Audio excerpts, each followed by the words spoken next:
دوستو، اگر آپ میں سے کوئی پوچھے کہ اسلام میں سب سے پہلے خلیفہ کون تھے تو یقیناً جواب ہوگا حضرت ابو بکر صدیق رضی اللہ عنہ۔ لیکن کیا آپ نے کبھی یہ سوچا ہے کہ آخر کیوں انہیں صدیق کہا گیا؟ کون تھے وہ شخص جن کے لیے اللہ کے رسول اللہ صلی اللہ علیہ وسلم نے فرمایا، اگر میں کسی کو اپنا خلیل بناتا تو ابو بکر کو بناتا؟ حضرت ابو بکر کا اصل نام تھا عبداللہ ابن ابو قحافہ۔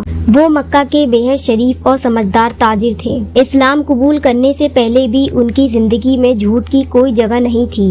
لوگوں کو ان پر اتنا اعتماد تھا کہ اپنا مال، اسباب، زیور اور امانتیں ان کے حوالے کر دیتے۔ جب رسول اللہ صلی اللہ علیہ وسلم پر پہلی وحی نازل ہوئی اور انہوں نے سب سے پہلے جن لوگوں کو اسلام کی دعوت دی، ان میں سب سے پہلے جس مرد نے اسلام قبول کیا وہ ابو بکر ہی تھے۔ انہوں نے نہ صرف کلمہ پڑھا بلکہ اسی لمحے سے اپنی جان، اپنا مال، اپنا وقت اور اپنی سوچ سب کچھ اسلام کے حوالے کر دیا۔ ابو بکر صدیق کا ایمان اتنا سچا تھا کہ جب لوگوں نے رسول اللہ صلی اللہ علیہ وسلم کا مذاق اڑایا کہ وہ معراج کی رات آسمانوں پر چلے گئے تو ابو بکر نے صرف اتنا کہا، اگر میرے نبی نے کہا ہے تو بالکل سچ کہا ہے۔ بس اسی بات پر انہیں صدیق یعنی سچا ماننے والا کہا گیا۔ انہوں نے اپنے دولت سے اسلام کی بنیاد کو مضبوط کیا، کئی غلاموں کو خریدا اور صرف اللہ کی رضا کے لیے آزاد کر دیا، جن میں سب سے مشہور نام ہے حضرت بلال رضی اللہ عنہ۔ جب بلال کو تپتے پتھروں پر لٹایا جاتا اور ان کی چھاتی پر بھاری پتھر رکھا جاتا تب وہ صرف کہتے عہد عہد یعنی ایک اللہ۔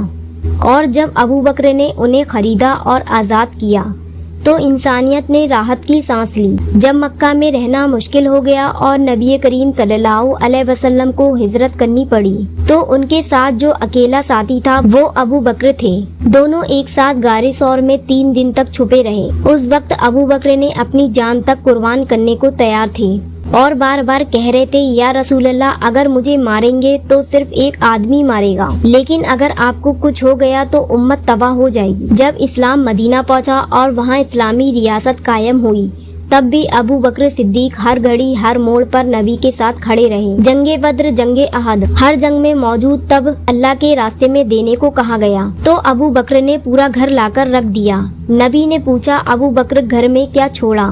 انہوں نے جواب دیا، اللہ اور اس کے رسول کو چھوڑ آیا ہوں۔ جب رسول اللہ صلی اللہ علیہ وسلم کا وصال ہوا تو امت پر جیسے کوئی پہاڑ گر گیا۔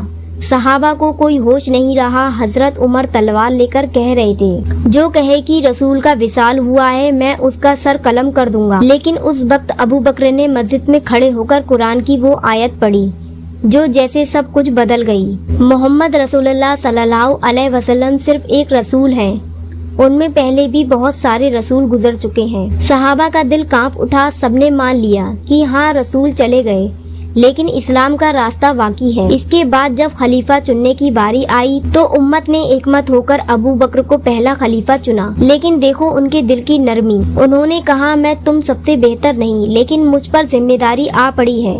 خلیفہ بننے کے بعد بھی وہ نماز میں امامت کرتے، مسجد میں جھاڑو لگاتے اور ایک بوڑھی اندھی عورت کے گھر کھانا بنا کر آتے۔ کسی کو پتہ بھی نہیں چلتا کہ یہ خلیفہ ہیں۔ ان کے دور میں کئی قبیلوں نے زکوٰۃ دینے سے منع کر دیا۔ کچھ منافقین نے جھوٹے نبی بننے کا دعویٰ کر دیا، لیکن ابو بکر نے کہا، اگر یہ لوگ ایک رسی بھی زکوٰۃ میں دیا کرتے تھے اور اب انکار کر رہے ہیں تو میں ان سے لڑوں گا۔ یہی ان کے ایمان کی شدت تھی۔ انہوں نے مسلمہ کذاب اور دوسرے جھوٹے نبیوں کے خلاف جنگ یمامہ چلائی۔ ہزاروں قرآن حفظ کرنے والے شہید ہوئے۔ تب انہوں نے حضرت عمر کے مشورے سے پہلی بار قرآن کو کتاب کی شکل میں جمع کروایا، اور پھر ایک دن جب انہوں نے محسوس کیا کہ ان کی زندگی کا وقت نزدیک ہے تو امت کی رہنمائی کے لیے انہوں نے حضرت عمر رضی اللہ عنہ کو خلیفہ نامزد کر دیا۔ 13 جمادی الاخر 13 ہجری کو حضرت ابو بکر صدیق اس دنیا سے رخصت ہوئے۔ انہیں اسی کمرے میں دفن کیا گیا جہاں رسول اللہ صلی اللہ علیہ وسلم آرام فرما رہے تھے، اور یہ عزت صرف انہیں ہی ملی۔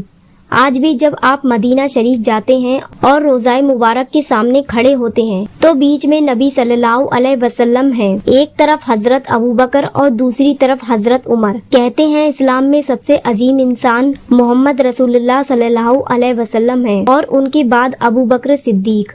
ان کا نام سنتے ہی جو دل میں سکون اور روشنی پیدا ہوتی ہے وہ صرف انہی کی صدیقی کا اثر ہے۔ پیارے دوستوں، اگر آپ کو یہ کہانی پسند آئی ہو تو اسے شیئر ضرور کیجیے اور دوسروں کو بھی بتائیے کہ ہمارے اسلام کی نیب کن لوگوں کی قربانیوں پر رکھی گئی۔